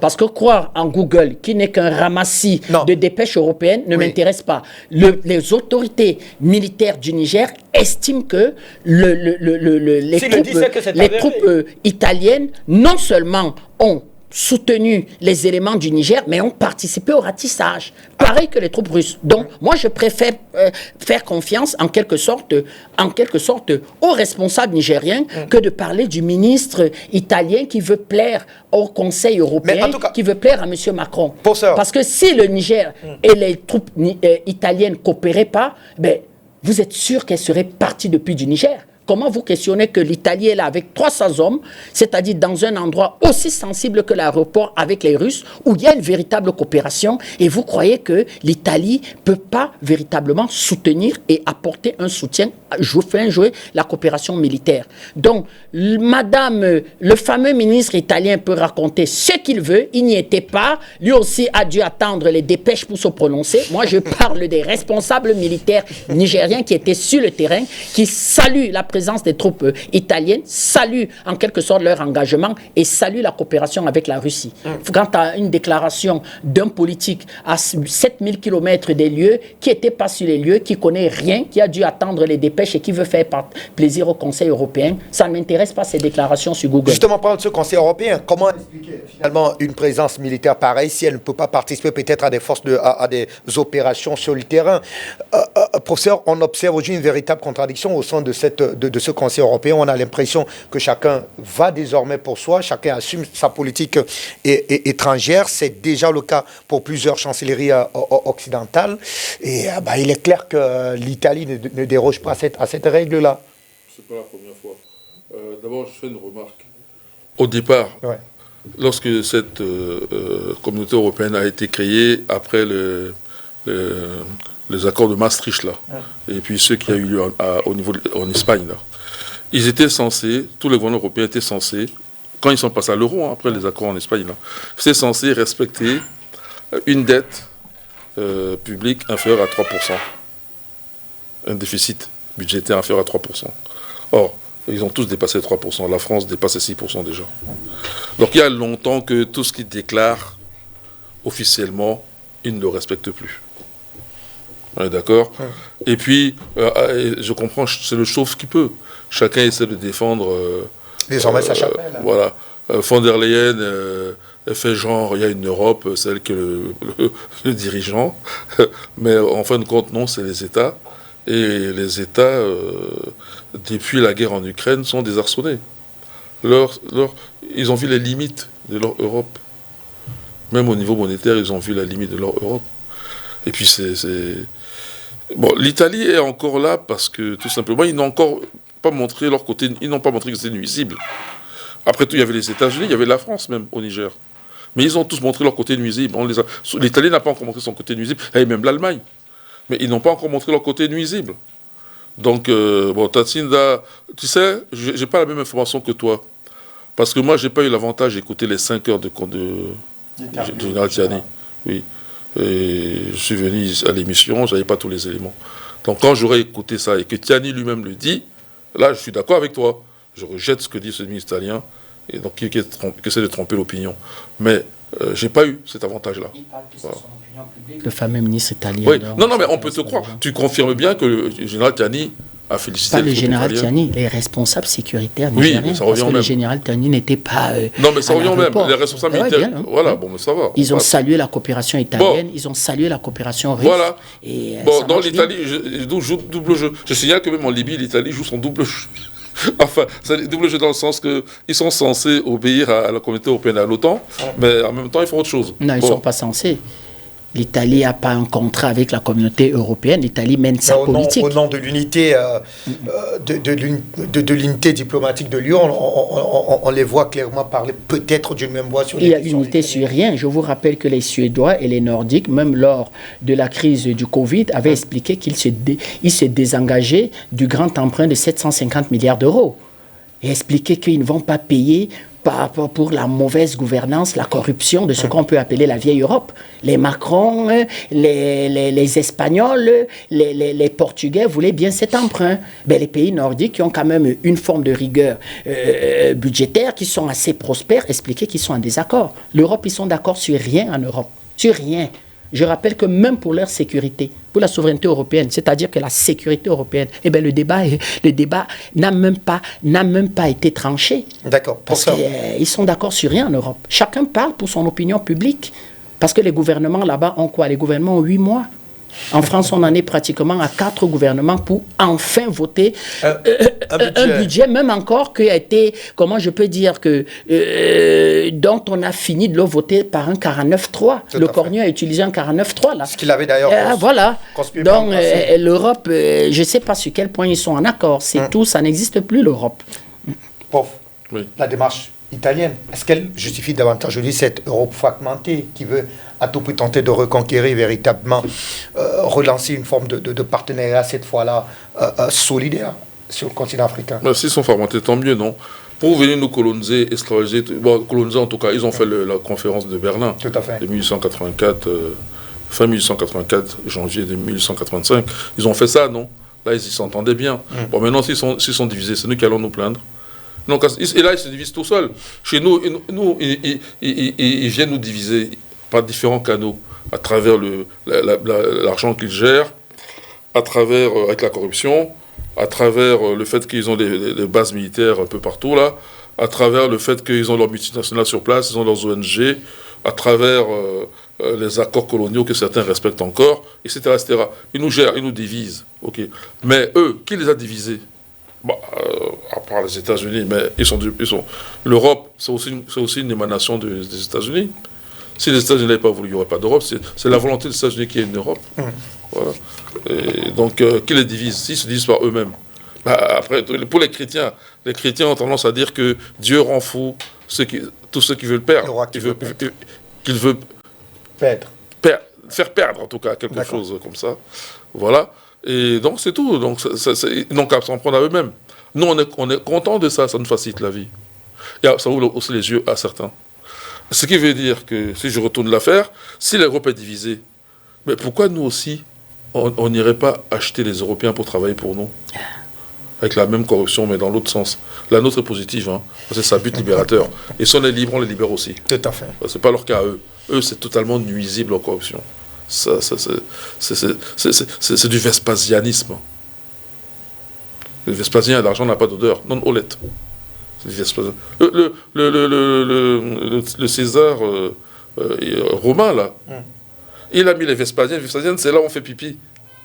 C'est pour ça qu'on appelle ça Vespasien. Parce que c'est l'empereur Vespasien. Mais on lui a dit, mais ça ne te fait pas un problème de prendre de l'argent sur le pipi là où on fait pipi en public, là. Hein? Il a dit non, ça n'a pas d'odeur. Okay. Donc, oui, et c'est ça. Eux, ils sont prêts à corrompre parce qu'ils font du vespasianisme n'importe où. Même si c'est plus sale. Bon, Epstein. L'affaire Epstein. Ouais. Par tous les moyens possibles. Mais nous, c'est pas la corruption. C'est juste renverser la vapeur. C'est pas seulement nous qui subissons. Ils veulent tuer nos dirigeants. Mais nous, on peut les cibler. Ils viennent corrompre chez nous. C'est-à-dire faire travailler des gens pour leur compte. Mais nous, on ne le corrompt pas. Mais on va faire travailler les leurs. Parce qu'ils sont au chômage. Ils n'ont pas de travail. On les trompe. Le gouvernement leur mente. Donc, c'est pas les corrompre que de leur donner de quoi vivre. Pourvu qu'ils travaillent pour nous. Mais s'ils travaillent pour nous, nous, on n'a jamais dit qu'on allait prendre leur pays. Ils ont dû parler de grand remplacement. C'est eux qui ont fait le grand remplacement, je vais dire, toute l'Amérique. Bon, c'est pas les États-Unis, le Canada, toute l'Amérique. L'Amérique latine aussi. Oui, l'Australie. L'Amérique latine, oui, j'ai dit toute l'Amérique. Tout à fait. Je ne vais pas trop citer les. D'accord. Parce qu'on est ensemble quand même, quelque part. Il y a quand même nos descendants là-bas. Mais l'Australie, la Nouvelle-Zélande, c'est eux, ça. Ils ont fait le grand remplacement. Okay. Nous, on n'a pas l'intention de faire de grands remplacements. On n'a pas l'intention, même s'ils disent que les populations immigrées. Mais qui a fait venir les immigrés en France? Pourquoi? Pour les servir. À commencer déjà par les tirailleurs, comme ils les appellent. À chaque fois qu'ils ont besoin de nous, pour reconstruire la France, faire la guerre pour la France. On est présent. C'est eux qui viennent nous chercher, de force en plus. Tout à fait. Voilà, donc nous, on n'a pas dit qu'on veut faire ça. La seule chose qu'on dit, c'est que nous aussi, on va donner du travail aux Français pour qu'ils travaillent aussi pour nous. Sachant que, Arrête. par exemple, au niveau de beaucoup de Français sont d'accord pour faire partie de Macron. On est d'accord? Arrête. Donc, si ceux-là, on leur donne les moyens de faire partie de Macron, c'est gagnant-gagnant. Ils ont les moyens de faire partie de Macron, et nous aussi, on est contents qu'il n'y ait plus de Macron. Merci. Mais Macron et tous ceux qui viendront après pour faire la même chose. Hein. Voilà. Donc, il faut renverser la vapeur. Je ne pense pas que ce soit de mauvais aloi. Je pense que c'est plutôt de bonne guerre. D'accord. Désormais, à eux de savoir, s'ils sont divisés, qu'ils prennent garde, parce que nous, on va en profiter. Merci. Voilà. Allez, monsieur, une dernière dorsale de réflexion dans le cadre de cette édition liée donc à cette interview de notre genre accordée donc à la télévision nationale nigérienne par le président Abdourahmane Tchiani. Je commence par vous, Madame Simène. Alors, on a suivi les propos du président qui emboîtait déjà, qui retrouvait, pardon, les déclarations de son chef d'état-major particulier qui annonçait en milieu de semaine que le pays était désormais prêt à faire la guerre, cette fois-là face à la France. Il a déclaré, le président Tchiani, que son pays est donc désormais en état de guerre, une guerre néocoloniale, affirmant donc que la France est derrière ces terrorismes qui endeuillent finalement les familles nigériennes. La question, c'est de savoir comment est-ce que cette guerre face à la France va-t-elle finalement avoir lieu? Est-ce que ça sera un affrontement réel ou alors ça sera une véritable guerre hybride comme celle qui nous est imposée depuis plusieurs années? Merci Fabrice. Je pense qu'il faut déjà rappeler tout à l'heure, nous avons évoqué l'intérêt des drones.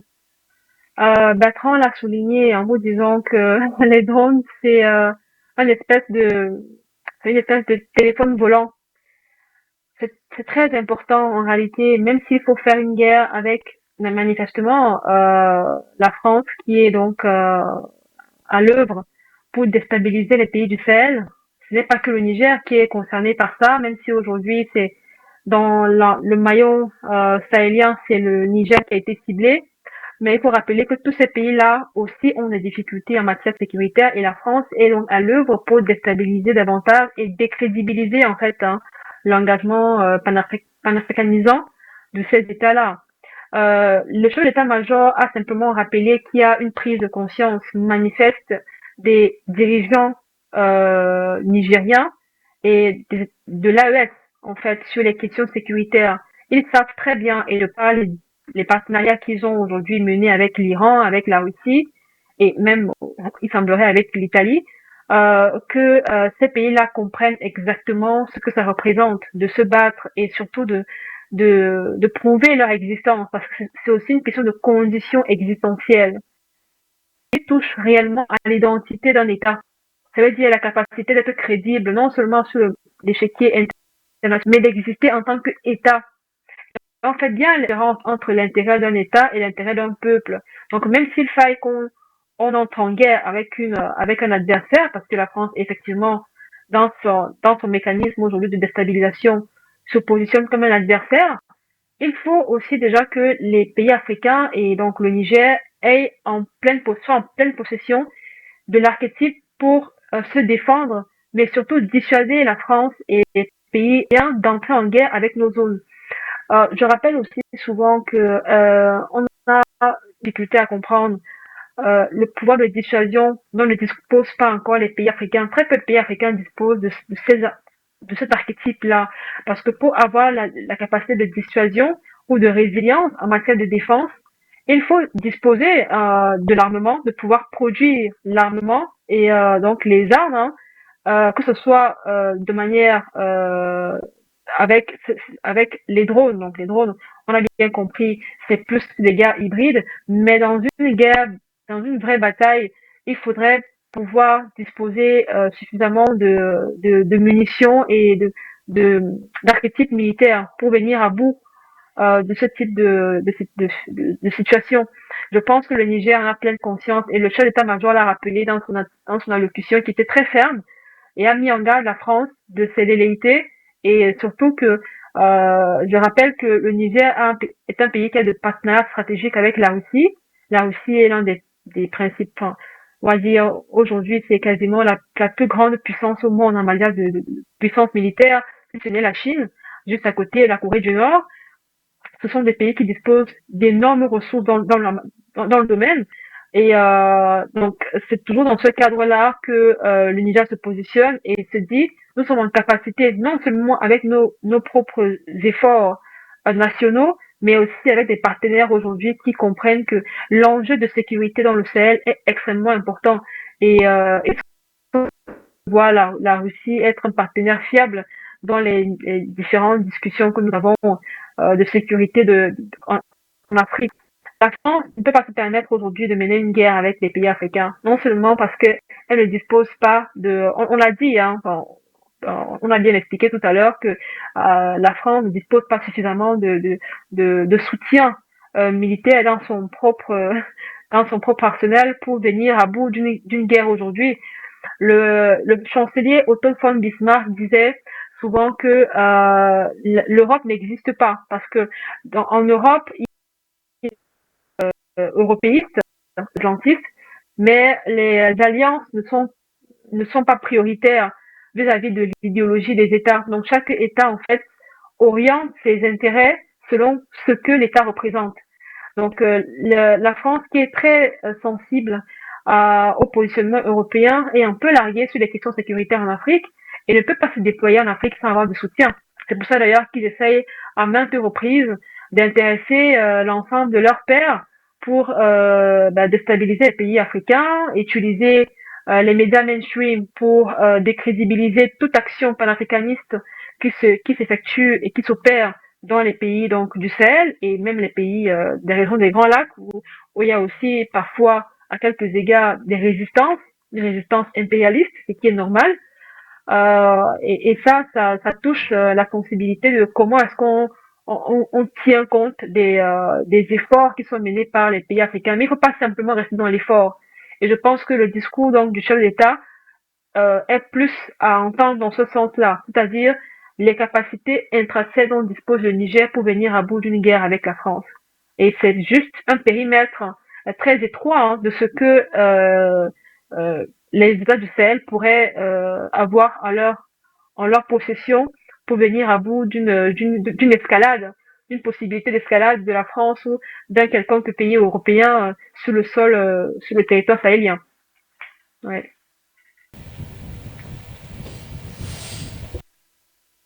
Simène Davina, alors Bertrand, je vous retrouve. Est-ce que la France va oser franchir cette ligne rouge pour parvenir finalement à cet affrontement, ou alors il continuera peut-être à utiliser des leviers qu'elle a régulièrement utilisé à l'effet donc véritablement de tenter de mettre à mal ces États-là, c'est-à-dire en finançant le terrorisme, en s'adossant peut-être sur un endocolonat qui serait peut-être encore visible, notamment on l'a vu sur le cas du Burkina Faso avec cette dernière attaque où on a vu une grande implication et même des hauts gradés, des hauts commis militaires qui ont véritablement participé, passez-moi l'expression, avec le diable à l'effet de déstabiliser le Burkina. Est-ce que c'est possible dans un contexte nigérien qui se fait davantage panafricanisant? Je ne crois pas. Je ne crois pas que la France puisse attaquer le Niger à visage découvert. Je ne crois pas. Ce serait désastreux pour la France, terrible. Parce que les Africains feraient corps. Ce serait la meilleure façon pour la France, en dépit de nos désaccords, de nos injures, de nos détestations à partir des matchs de football. C'est-à-dire on ferait corps. Nous sommes 1,4 milliard. 5. Ben ça, je ne sais pas. Bref, nous sommes plus d'1 milliard. Plus d'1,5 milliard. Voilà, nous sommes plus d'1 milliard. Donc, ce serait terrible pour les intérêts français parce que chaque Africain serait un potentiel danger pour les intérêts français. Et vous vous imaginez si les intérêts français, c'est-à-dire même les plus insignifiants, c'est-à-dire qu'une jeune responsable de PME qui se bat, qui est dans sa coopération avec une jeune entreprise africaine et qui travaille. D'ailleurs, je suis pratiquement convaincu que la quasi-totalité de ceux qui sont à la tête pour leur compte d'intérêt français en Afrique prendraient position pour l'Afrique. C'est-à-dire, diraient à la France que cette guerre, c'est vous, les Français, c'est-à-dire famille politique qui la voulait. Nous, on n'a pas intérêt de s'engager dans une guerre avec un continent qui, quoi qu'on dise de ce continent, est devenu un enjeu en tout. Nous sommes devenus un enjeu commercial. Notre compétition qu'on appelle la CAN. Quand j'étais jeune étudiant en France, il fallait aller chercher sur Eurosport et Eurosport n'était pas distribué partout dans des bars paumés pour avoir l'image. Mais aujourd'hui, tout le monde achète la CAN. C'est 2 milliards de publications sur TikTok. Le championnat d'Europe des nations ne fait pas mieux. La Coupe du Monde ne fait pas mieux. Dans notre CAN, on dit ouais, il n'y a pas le niveau technique, mais la CAN est devenue un véritable... Toutes les grandes chaînes mondiales achètent la CAN. Les chaînes japonaises ont acheté la CAN. Donc, ça, c'est uniquement sur le plan communicationnel d'une compétition qui était considérée comme une petite compétition tropicale d'indigènes. Je dis vraiment, tu es en France, je me rappelle la CAN 1996 en Afrique du Sud. Eh bien, on allait dans le 9e arrondissement de Lyon, dans un bar paumé, je ne sais pas comment il avait pu avoir une chaîne d'Afrique du Sud, et on était 250 Africains, il avait un petit écran, et on était là à regarder la compétition, et lui, il rigolait, que mais qu'est-ce que vous me faites chier à regarder ce match de football, et tous mes clients, je dis que mais c'est la CAN. Il nous dit que c'est quoi la CAN? On dit mais c'est la CAN. 96. Aujourd'hui, eh bien, l'Algérie gagne, Marseille est en feu. Marseille est en feu parce que l'Algérie a gagné un match. Le Cameroun gagne, tiens. Il y avait des grands écrans. Et partout. Des écrans géants. Des écrans géants en France même. Il y avait des French zones partout. Ouais, des friend zones, Partout. Absolument. Avec des maillots, des klaxons sur le périphérique français. Ça klaxonnait avec les maillots. Voilà la compétition. Donc, la France ne peut pas s'engager là. Deuxièmement, elle a intérêt à utiliser ses proxys. Mais, sauf que ça commence à devenir compliqué. Parce que les panafricanistes ont même infiltré les services secrets français. Chaque fois qu'ils sortent un réseau, il y a une réunion à Matignon sur nous. Ben vous le savez, Fabrice, nous sommes au courant. Ils commandent des rapports. Sur quoi cette montée panafricaniste? Nous sommes au courant de la réunion. Nous avons le rapport avant M. Macron. M. Macron, il reçoit le rapport. Moi, j'ai le rapport.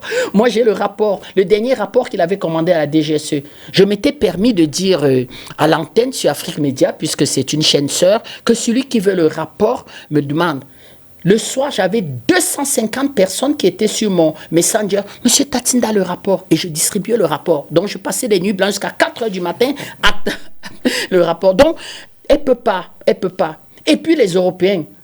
Mais le yellow cake. Pourquoi l'Italie ne voudrait pas le yellow cake? C'est pour ça que moi, je crois. Moi, je suis fier de nos amis italiens en disant aux pays européens que mais l'Afrique vous tend les bras. Il y a des affaires à faire en Afrique. Sur le plan industriel, sur le plan commercial, sur le plan sportif, il y a des affaires à faire dans notre continent. D'ailleurs, les Chinois l'ont tellement compris qu'on est aujourd'hui à 400 milliards de dollars, comment je vais dire que, d'échanges commerciaux avec la Chine. C'est pour ça que Xi Jinping, vous parlez de l'Afrique, il sourit. Poutine est à 20 milliards de dollars et il veut le doubler. Poutine explique qu'en 2050, je vais être à 50 milliards de dollars. Il est très loin de Xi Jinping, qui en est à 400 milliards de dollars. Parce que Xi Jinping, dès les années 90, a compris que ce continent où on dit qu'ils sont très affamés, ils sont très pauvres, eh bien, c'est là-bas un enjeu. Donc, comment vous faites la guerre à un continent comme ça, qui est un enjeu en tout? Position stratégique, tiers des réserves pétrolières, terres rares, à n'en plus finir. 1,5 milliard pour te faire plaisir de personnes jeunes. C'est 90% de personnes qui ont moins de 35 ans sur les 1,5 milliard. Quand on a moins de 35 ans, on consomme tout. On s'achète ses vêtements, ses habits, on mange, on va au cinéma, on fête sa Saint-Valentin. Donc on est un consommateur. Donc vous voyez donc que c'est pas possible. Personne ne suivrait Macron. Et c'est pour ça qu'il est obligé de trouver encore les quelques mœurs la fin. Voilà pourquoi moi je dis qu'il faut qu'on gagne la révolution verte. Parce que beaucoup d'enfants sont encore dans ces groupes-là pour un plat de riz. Boko Haram les achetait au nord du Cameroun avec un plat de riz. Mais disait à des jeunes Camerounais, engagez-vous. Eh bien, vous me donnez quoi? Eh bien, on vous donne un plat de riz et un morceau de poisson. Et des jeunes Camerounais, à l'extrême nord, se sont engagés pour Boko Haram, eh bien, tout simplement parce qu'ils avaient faim. Donc, si on gagne cette révolution agricole de nourrir les enfants africains, bien, d'avoir un minimum, de former des médecins pour un peu les soigner, diriger vers l'école, eh bien, Paris aura encore qui? Vous voyez un jeune Africain qui a une possibilité de réussir sa vie par l'école, d'aller s'engager dans un groupe djihadiste pour les beaux yeux bleus de M. Macron. Il dira à M. Macron que mais si tu es un homme, un vrai homme, fais-toi un enfant et puis tu l'engages dans une campagne de déstabilisation pour l'Afrique. Donc, moi, je crois que c'est déjà un combat perdu, mais ils sont encore arrosés en Europe avec cette télévision mainstream qui explique que les dictateurs, les dictatures africaines. Mais nous, les panafricanistes, nous disons à ce que je peux appeler la jeune classe européenne de dire que votre avenir c'est ici.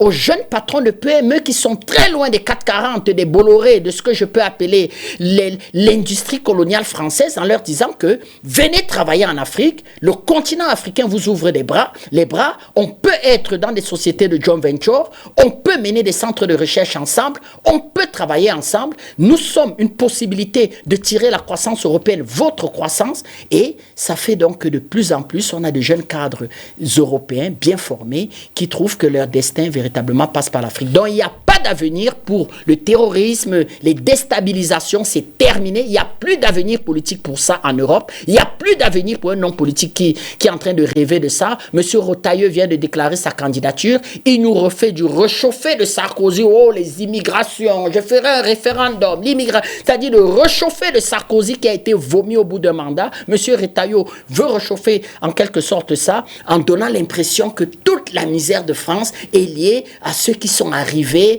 et qui, comment on va dire, que se fassent nourrir à partir des petits APL et de petites allocations familiales qui vous sont payées. Bonne chance à M. Retailleau.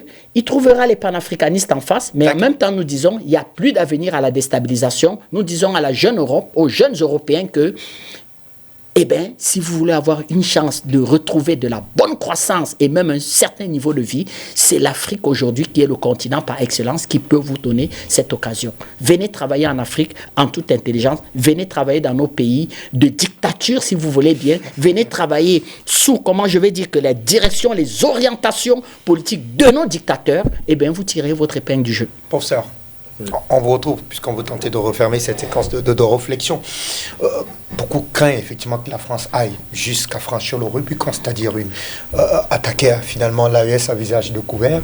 Même l'hypothèse aujourd'hui de pouvoir soulever en tout cas les mouvements terroristes, ça commence effectivement à battre de l'aile, puisque les capacités militaires, on a vu l'AES véritablement gagner en puissance en termes d'opération, mais également de patrouille sur tout cet espace-là. Est-ce qu'un jour la France va véritablement se résigner, c'est-à-dire à revenir, comme les États-Unis le font d'ailleurs, même si vous l'avez dénoncé sur ce plateau, pour tenter finalement une coopération, on va dire, en bonne et due forme avec ces États-là, ou alors elle continuera à sombrer dans cette basse manœuvre?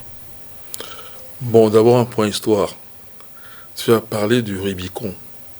Le Rubicon, c'est un fleuve, là. Ou une rivière, je n'ai jamais vu avec mes yeux, mais bon, rive en anglais. Fleuve ou rivière, pour entrer à Rome, non? Et celui qui a franchi ce Rubicon-là, historiquement, c'est Jules César. Il a dit quelque chose. Alea, jacta est. Le sort en est jeté. Ah, d'accord. Arrivera ce qui arrivera. Okay. Donc celui qui prend ce risque-là, de franchir le Rubicon, arrivera ce qui arrivera. Jom Tebo et Beaufort. Très bien. Bon, maintenant, qu'est-ce qui arrive à Jules César? Il a été assassiné. Même par son propre fils adoptif, Brutus. Et il a dit ça, c'est connu historiquement. Tout kokwe mi fili, toi aussi, mon fils. Il faisait partie des gens qui ont mis le coup de couteau sur César quand il sortait du Sénat. Bon, celui qui veut tenter, c'est Macron veut tenter. Tout kokwe mi fili qui n'a pas, mais il y aura, c'est adoptif, hein, adoptif. Il n'est pas, c'est que les Français, est-ce qu'il a les Français avec lui? Le Mali, Goïta a les Maliens avec lui. Tchani, le Niger, a les Nigériens avec lui. Ibrahim Traoré a les Burkinabés avec lui. Non seulement ils ont ça, mais tout l'AES est avec les 3 chefs d'État de l'AES. Et tous les peuples de l'AES sont d'accord avec cette confédération, avec le pacte du Tako-Gourma. Tous. Et ce n'est pas le cas de Macron. Macron, même si on fait les sondages truqués, n'atteint pas 15% d'opinion favorable. Macron actuellement là. Donc tout ce qu'il peut faire, ça ne peut jouer que contre lui. Contre lui, c'est-à-dire que, c'est pas celui qui reviendra au pouvoir un jour, parce que je signale que le mandat de Macron finit en 2027. D'ailleurs, Trump jouait là-dessus. Hein. Trump a dit que, bon, vous voulez que Macron ne vienne pas à mon sommet? Il a fait son sommet là, pour inviter les gens à payer $1 milliard, histoire d'être membre permanent dans son projet d'alternance, l'alternance à l'ONU, là, non? Et il dit, on lui dit que Macron ne viendra pas. Le conseil de paix, en tout cas, lui. Voilà, c'est ça, conseil de paix. Il dit que Macron ne viendra pas. Mais de toute façon, je lui ai dit, il n'en a plus pour longtemps. De toute façon, il ne compte pas. Oui, donc, il fait ça. Lui, il y a des chances qu'il ne sera ni à l'Europe, parce que peut-être qu'il y en a qui font l'hypothèse qu'il veut prendre la place de Van der Leyen là-bas, et il ne sera ni possible retour en France 7 ans encore après, en 8 ans on va dire, c'est que la carrière politique sera finie. Et si sa carrière politique est finie, il n'est pas à l'abri. Il n'y a pas que Sarkozy qui a été jugé. Bon, c'est vrai qu'on lui a fait beaucoup de cadeaux, mais Macron aussi peut être jugé un jour. Hein. Le Covid a existé. Et il n'y a pas que le Covid. Il peut être jugé. Tout l'argent qu'il a donné à l'Ukraine, quand les Français eux-mêmes en avaient besoin, il y a une souffrance en France. Notre jeune sœur peut nous dire quelque chose sur comment ça se passe au niveau des urgences, l'hôpital en général. Et même au niveau médical, essaie de prendre un rendez-vous avec un médecin. si tu l'as le même jour ou le lendemain. Non, c'est dans plusieurs mois. Voilà. Voilà. Et la situation est très grave en France. Les jeunes, ils n'ont plus de quoi manger. Il y en a plein qui dorment dans la rue. La prostitution a beaucoup augmenté chez les étudiants et les étudiantes. Pas seulement les étudiants aussi. Pour subsister, pour vivre. La situation est grave en France. Et c'est dans ce cas de gravité, l'endettement français est déjà à plus de 125%. On dit même que dans 3, 4, 5 ans, ça sera 150% du PIB. Alors, dans cette situation-là, tu veux maintenant aller faire la guerre. Ils ont fait de l'esbrouf. En fait, ils veulent faire tout moins cher. Ils croient qu'on a leur moins cher, pour parler camerounais. Bon, maintenant, ils découvrent qu'on n'est pas alors. Alors, ils vont utiliser toutes les forces d'appoint terroristes, là. Il faut quitter le CFA. C'est peut-être même une des raisons pour laquelle le Niger menace même de guerre. Peut-être que... Pourquoi l'AES ne sort pas sa nouvelle monnaie? Peut-être parce qu'il y a un blocage de la France à ce niveau-là. Donc, dire à la France, attention, non, on ne le dit pas à nous. Mais si on peut faire la lecture, peut-être que ça va jusque-là. Pour que la France lâche ce qu'il faut lâcher. Parce que dès qu'ils sortent de là, avec quelle monnaie la France va payer? Il va falloir qu'ils sortent l'euro maintenant. Et là, ils ne sont pas disposés à ça. Parce qu'ils n'en ont déjà pas pour eux-mêmes. Mais si c'est notre CFA qu'ils impriment facilement, là, bien sûr, on peut nourrir autant de terroristes qu'on veut. Donc il faut encore couper cette herbe sous les pieds. Si bien que cette capacité, ils n'ont plus. Et qu'avec les politiques positives des États comme de l'AES et même d'autres États africains, l'opinion africaine ouvre de plus en plus les yeux pour dire on peut se gérer nous-mêmes. Que ce soit l'industrialisation, on peut la faire nous-mêmes, on n'a plus besoin des autres. D'ailleurs, nous, on a les matières premières, eux, ils n'en ont pas. On peut faire l'intégration nous-mêmes. La dernière fois, pour le port de Douala, j'ai bien dit, moi, on me sollicite, je prends une équipe de jeunes, avec l'autorité gouvernementale et le financement gouvernemental, nous fabriquons ce scanner. Ouais. Et peut-être même on innove, et on va le vendre à tout le monde. Alors, depuis que j'ai dit ça, j'ai pas encore vu même un petit coup de fil ou une petite lettre. Je sais que ça ne viendra jamais parce que c'est les endocolons qui sont là. Tant que ça viendra passer que c'est l'endocolon qui dirige au Cameroun. Paul Biya a beau faire tout ce qu'il veut, il est entouré d'endocolons. Et ils font la parité. Parce que s'il n'y a pas d'endocolons, quand quelqu'un lance un tel appel en Mondiovision, vous venez même pas, ne serait-ce que tester pour voir si vraiment, c'est pas un charlatan, il dit n'importe quoi. Hein? Non. Dans aucun pays ça se voit. Il n'y a que chez nous, parce qu'il y a les endocolons. Bon, au Niger, les endocolons, je crois qu'on leur règle leur compte. Ouais. Voilà. Et ils ont de moins en moins droit au chapitre. Ouais. Au Burkina, ça c'est en cours aussi. D'ailleurs, on a rétabli la peine de mort. Tout à fait. C'est pas par hasard. Voilà. Et au Mali, ça sera pareil, si ce n'est déjà fait. Donc, les mouvements séparatistes, est-ce qu'on parle encore beaucoup d'eux? Il n'y a que de Diko qu'on nous parle. Oui, même lui, il n'est plus d'actualité. Il a annoncé en Mauritanie, il était un temps en Algérie, mais il est il essaie de fédérer, fédérer ces gens-là. Tout à fait, pour essayer en tout cas de continuer à... Pour donner de la force d'appoint à la France, parce que son budget vient d'où? L'Algérie ne peut pas donner autant d'argent. Elle peut donner un semblant d'argent, comme elle faisait là, au niveau de... Au fait, Tatsinda Bertrand, c'est pas toi qui as parlé dans une émission de Iyad Al-Ghali, ou je me trompe? Qui a fait quoi? Qui a parlé de Iyad Al-Ghali, c'est pas toi? Mais on parle de lui, c'est un... Non, j'ai dit, est-ce que toi tu en as parlé? Il me semble, je t'ai entendu, non? Non, pas vraiment. C'était, je crois que c'était, ça devait être Jonathan, quand on faisait l'émission sur les rapports conflictuels entre le Mali et l'Algérie. Voilà, ce Iyad Al-Ghali là. Voilà, c'est ce que font les Algériens. C'est-à-dire qu'il est algérien, la société algérienne, même s'il est né au Mali, il est financé par le gouvernement algérien. C'est tout ce qu'il peut faire, il ne peut pas faire plus. Et est-ce qu'on parle de Iyad Al-Ghali actuellement? C'est plutôt Diko qui a le vent en poupe. Voilà, donc je pense que les choses sont claires. Le combat est lancé et on va le gagner. Merci. Ça patrouille la mort, nous vaincrons. Merci à vous, professeur Jean-Paul Bellec, pour cette brillante analyse. On n'ira pas plus loin que ces mots. Davina Simen, merci à vous. C'était une première avec vous sur Afrique Internationale. Et on espère renouveler cette invitation au fil des mois, des ans, pourquoi pas, pour continuer véritablement à assurer cette veille citoyenne sur nos antennes. Merci à vous, Bertrand Tatina, d'avoir été des nôtres. Merci à vous, amis téléspectateurs. Le rendez-vous étant pris pour très prochainement au cœur donc de ce grand débat africain sur Afrique Internationale. Prenez soin de vous. À très bientôt. Bonsoir.